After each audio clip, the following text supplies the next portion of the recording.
Neil Donald Walsh wrote, "Life begins at the end of your comfort zone." That's the narrative I'm living.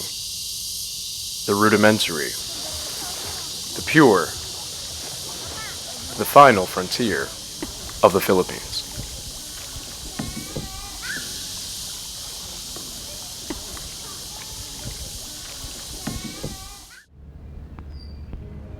The island of Palawan in the Philippines, 9,500 miles from home. Ladies and gentlemen, we have just landed at Leo Airport. Airsuit welcomes you to El Nido. Walking on the tarmac, I felt I was somewhere different. Somewhere remote, where perhaps a younger me could have been overwhelmed by underdevelopment.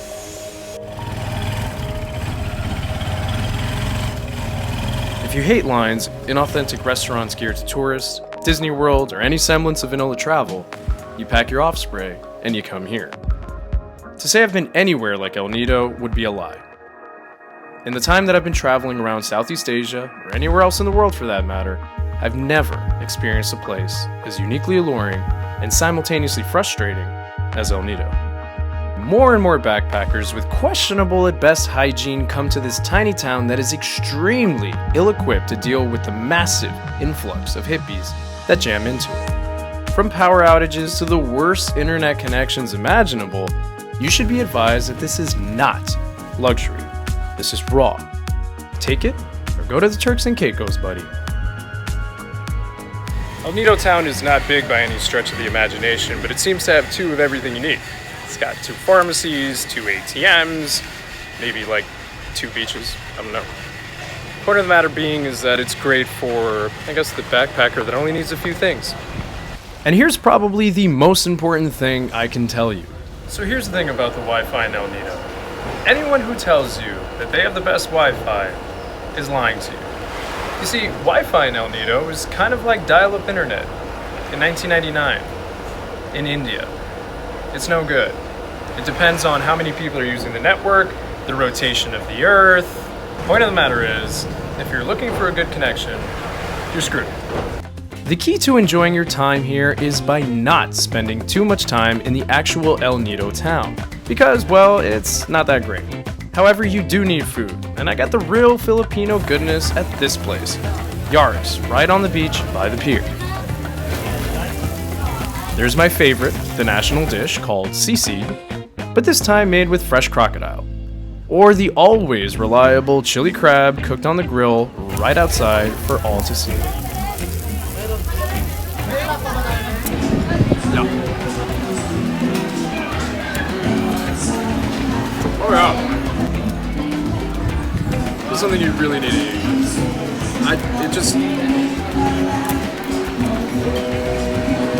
Oh yeah.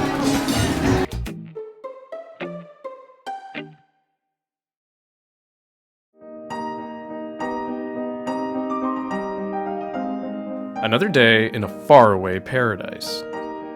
But in true El Nido style, there is, of course, a complication. So, I spent most of the day yesterday trying to get over a bug. Something I must have eaten got me feeling a little bad. Quite a few visits to the pharmacy later, and I'm better, and I'm ready for the tour today. Apparently, it is a common thing to get some kind of bug when in El Nido. I didn't know that. I thought I was invincible. I guess I'm not. So here it is. Perhaps the reason you're watching, and undoubtedly the single most popular thing to do on Palawan. And more so, the thing you absolutely should do when you're here. I'm referring, of course, to Tour A, the island hopping tour that makes every single mission in El Nido worth it. 1,200 pesos later, and I'm off to the first stop, just around the corner at 7 Commandos Beach, which is actually the only stop where you can play some volleyball, relive your favorite Robinson Crusoe moments, and actually get some drinks. But then comes this. This is where even me and my sarcastic and silver tongue are muted.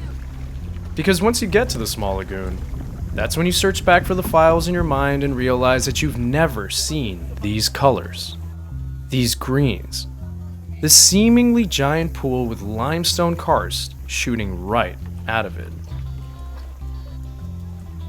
So for about 400 pesos, you can get yourself a kayak and you can find yourself some German Austrian friends. And they'll drive it for you because they're just that nice.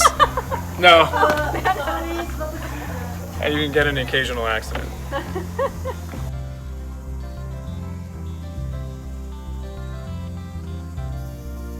And then it hits you. Then you suddenly come to that very real conclusion that you're immersed in and paddling through most people's vision of paradise. The secret caves filled with the echoes of you chuckling because the surreality is too much. The tones of emerald too striking. The earth around you, currently, too unblemished. One of the great experiences of your whole life unraveling before your eyes.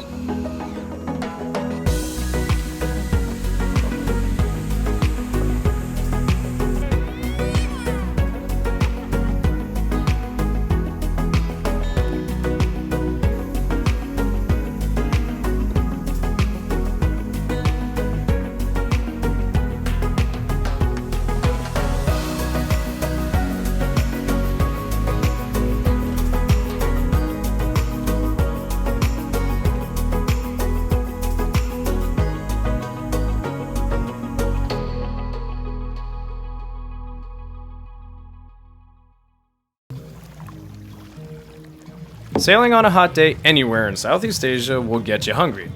Luckily, an impromptu assortment of pork and other Filipino fare is prepared by the crew and enjoyed off of the secret lagoon before getting to the final stop. The big lagoon, this time. What if everything is just a giant lagoon, man? Keanu Reeves asked once. See, it never hurts to rent a private driver. 400 pesos here, we'll get you a professional. Yeah. Right. You know, I can really get used to this type of life. Being fed pork and floating aimlessly in a 3-foot deep turquoise lagoon? Sign me up. Yes, if only I could find a coconut right now, well, this kayak would be complete, wouldn't it? I'm floating alongside the karst trying to capture every split second, navigating through the shallow, glistening passages trying to etch every memory somewhere in my brain. It is, however, time to head back to the mainland. And specifically for me, an ungodly 45-minute tuk-tuk ride up the island in what can be best described as a constant jackhammering that probably rearranged at least one kidney.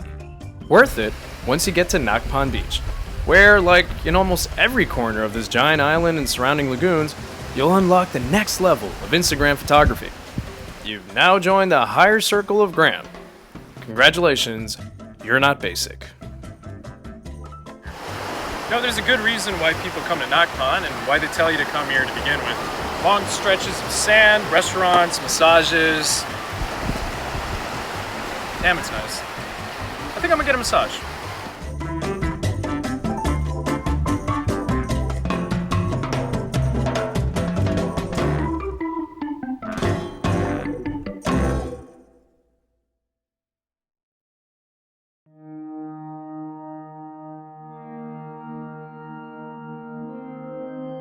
Before I go, I have one last sunset I need to take in. That would be at Marimegmeg Beach, also known as Las Cabanas. Romantic as can be, in the right spot to have a drink, or maybe 5, and ride off into that good night. If Neil Donald Walsh was right, then I guess I hadn't began my life until I came to El Nido. For comfort is not found here. It's sometimes frustrating, not always easy or practical, but it's pure. And in that purity, you'll find a genuine appreciation of your journey, your current state of being, and of the always kind-hearted Filipino people. So here's to wandering, where the Wi-Fi is weak, the beach is virgin, and your life revived.